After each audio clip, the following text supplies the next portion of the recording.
Pendant ma carrière, j'ai eu la chance d'accompagner des centaines de solopreneurs et de coachs pour les aider à développer leur activité en ligne. Et bien souvent, quand ils venaient me voir, ils commettaient une des 5 erreurs qu'on va voir ensemble dans cette vidéo par rapport à leur création de contenu et à leur calendrier éditorial. Mon but aujourd'hui, c'est de te donner des solutions concrètes pour éviter de commettre justement ces erreurs et pour te permettre de faire plus de ventes, plus de chiffre d'affaires et générer plus de prospects avec ta création de contenu et ta communication sur les réseaux sociaux. Erreur numéro 1, ne pas avoir de stratégie claire. Le truc, c'est que si tu connais pas vraiment bien ton public cible, ses besoins, ses désirs profonds, ses craintes, etc., tu risques de créer du contenu qui passe complètement à côté de son objectif. C'est un petit peu comme si t'essayais de tirer à l'arc les yeux bandés, même avec la meilleure volonté au monde, c'est quasiment impossible que tu touches la cible. Mais la bonne nouvelle, c'est que la solution est peut-être plus simple que ce que tu imagines. Voilà ce que tu dois faire. Fixe un objectif clair pour chaque contenu que tu crées. Et oui, je dis bien un objectif et pas 47 en même temps. En tant que solopreneur ou solopreneuse, rappelle-toi que ton objectif principal, c'est d'abord de générer des prospects et des ventes avec tes contenus. Ensuite, concentre-toi sur ton client idéal. Arrête de vouloir parler à tout le monde, ça marche jamais et ça va faire en sorte que tu crées du contenu très plat, très lisse en fait, qui finalement ne parle à personne. Si tu as besoin d'un coup de main pour vraiment bien définir et bien connaître ton client idéal, tu peux télécharger la fiche que j'ai mis dans la description. C'est une fiche qui va te permettre de te poser les bonnes questions par rapport à ton public cible pour mieux le connaître et pouvoir vraiment bien adapter aussi tes contenus. Ce qui est aussi hyper important, c'est de créer du contenu qui va suivre les différents niveaux de conscience de ton public cible ou de ton audience. Si ton prospect est dans une phase où il sait même pas qu'il a un problème, tu t'imagines bien que si tu arrives directement avec la solution, clairement il va pas aller de l'avant. Les niveaux de conscience, c'est un concept que je t'explique en détail dans une autre de mes vidéos que je te mettrai en description et aussi ici sur l'écran. Si tu l'as pas encore vu, je t'invite à aller vraiment jeter un œil puisque à l'intérieur je t'explique justement comment créer du contenu qui va éviter d'attirer des touristes mais qui va plutôt attirer des personnes qualifiées qui ont vraiment du potentiel pour devenir un jour tes clients. En appliquant ces différents principes, tu vas avoir une grosse différence sur l'engagement de ton audience mais aussi directement sur tes résultats business. Erreur numéro 2, négliger la planification à long terme. Créer du contenu au jour le jour et penser qu'on va rester motivé sur la durée, franchement, c'est mission impossible. Je sais très bien que c'est quelque chose qu'on a tous tendance à faire au début, mais si on y réfléchit, c'est un petit peu comme partir en road trip sans aucune carte et sans GPS, tu vas forcément te perdre à un moment ou à un autre. Le truc, c'est que quand tu planifies pas tes contenus, tu rates toutes les opportunités importantes. Les moments clés dans l'année où ton public cible est hyper réceptif à ton message, pouf, envolé. Les tendances saisonnières qui auraient pu booster ton engagement, raté. Voilà ce que tu peux faire pour éviter de tomber dans ce piège. Déjà, planifie ton contenu au minimum 1 mois à l'avance. Oui, t'as bien entendu 1 mois à l'avance, comme ça te permet d'avoir un minimum justement de visibilité sur ce que tu vas faire et les efforts que tu vas devoir mettre en place. Ensuite, établis un plan de communication trimestriel ou annuel. Ça te permet d'avoir une vraie vue d'ensemble pour ne rien rater. D'ailleurs, dans la dernière vidéo, je te partage toute ma stratégie de création de contenu et je t'offre aussi mon template de calendrier éditorial Notion. Et justement, dans ce template, tu verras, il y a toute une partie qui est dédiée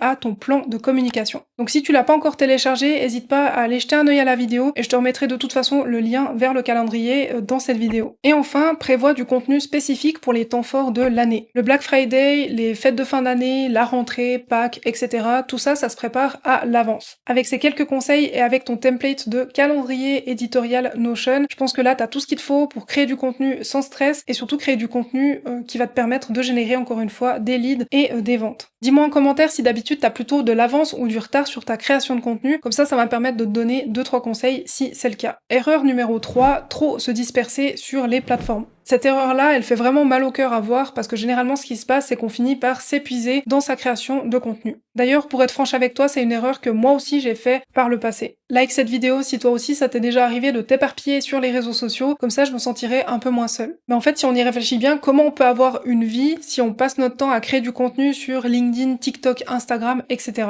Si aujourd'hui tu génères pas au moins 5 000 € par mois avec ton business, mon meilleur conseil c'est de vraiment rester concentré et de bien choisir là où tu vas fournir tes efforts et mettre ton énergie. Pour moi, tu peux commencer à ouvrir d'autres canaux de communication et donc d'autres réseaux sociaux à partir du moment où tu as généré au moins 5 000 € par mois, entre 3 et 5 000 on va dire, avec ton activité sur une plateforme et comme ça te permet même aussi de pouvoir déléguer certaines parties de la création de contenu, notamment le montage par exemple si tu fais de la vidéo. D'ici là, voilà ce que je te conseille de faire. Commence par identifier la plateforme où ta cible passe le plus de temps. Prends le temps de vraiment maîtriser complètement cette plateforme, donc ses codes, son algorithme, ce qui fonctionne et ce qui ne fonctionne pas. Ce que tu peux faire après, c'est créer un planning réaliste pour vraiment ce réseau social-là, qui prend en compte vraiment réellement le temps dont tu as besoin pour créer un contenu de qualité. Ce qui est chouette, c'est que si tu choisis de créer du contenu long, et donc si tu choisis par exemple d'avoir un podcast ou d'être présent ou présente sur YouTube, ou même sur ton blog ou ta newsletter, ces contenus longs, tu vas pouvoir les recycler en contenu court sur les plateformes de réseau social, comme par exemple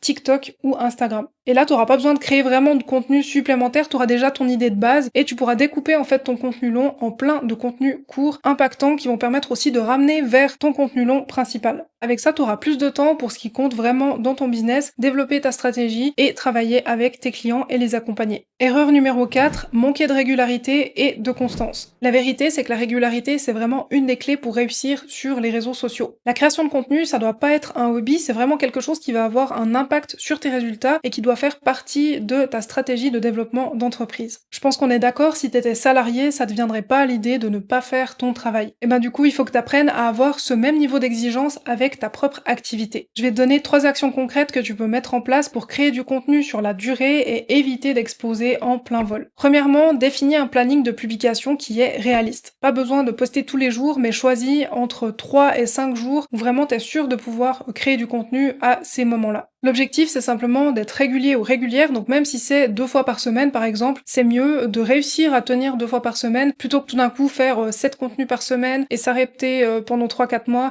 et reprendre par la suite. Parce que là, les gens, ils vont pas te suivre, ils vont pas savoir si ce que tu fais c'est vraiment du sérieux ou bien si t'es là vraiment en mode ok, ben les réseaux sociaux pour moi c'est un hobby. Ensuite, c'est hyper important de te donner au minimum 3 mois avant de pouvoir juger les résultats quand tu adoptes une nouvelle stratégie. Sur une durée plus courte, le risque c'est que t'aies pas assez de recul pour prendre des vraies décisions basées sur des chiffres et des données concrètes. Et pour finir, utilise les statistiques de tes réseaux sociaux pour identifier les meilleurs moments pour publier. Et on passe à l'erreur numéro 5, ne pas analyser et optimiser. Ce que je te conseille, c'est d'analyser tes statistiques au minimum une fois par mois. Et pas seulement les likes, mais plutôt ce qui montre si ton audience est engagée, comme par exemple le nombre d'enregistrements de tes posts et les partages. Et bien sûr, tout ce qui concerne ton business directement, donc par exemple le nombre de personnes qui sont inscrites à ta liste email et le nombre de ventes. Fais en sorte de capitaliser sur ce qui fonctionne et de tester continuellement des nouvelles approches. Tu peux imaginer des nouveaux styles de contenu, un nouvel angle sur lequel présenter ton offre, etc. Et pour finir, sonde ton audience et va discuter vraiment avec ton public cible pour créer du contenu qui soit vraiment utile pour lui. En évitant ces 5 pièges, tu pourras développer ton business en ligne de manière plus efficace, mais de temps en temps, tu auras quand même besoin de prendre vraiment du recul et de faire le point sur ta stratégie globale. Parce que l'idée, c'est quand même de savoir si ce que tu fais, ça continue de fonctionner à long terme ou bien s'il y a des adaptations à apporter. Dans la prochaine vidéo, je t'explique de A à Z comment faire un audit complet de tes réseaux sociaux et je te donne même le template que j'utilise pour mon propre business et celui de mes clients. Si elle est déjà disponible au moment où je te parle, tu pourras directement cliquer dessus et si c'est pas le cas, oublie pas de t'abonner et d'activer la cloche des notifications pour être au courant de quand elle sera publiée. Je te remercie pour le moment qu'on a passé ensemble et si t'as la moindre question, n'hésite pas à la poser en commentaire. Et sinon, je te dis à bientôt dans la prochaine vidéo.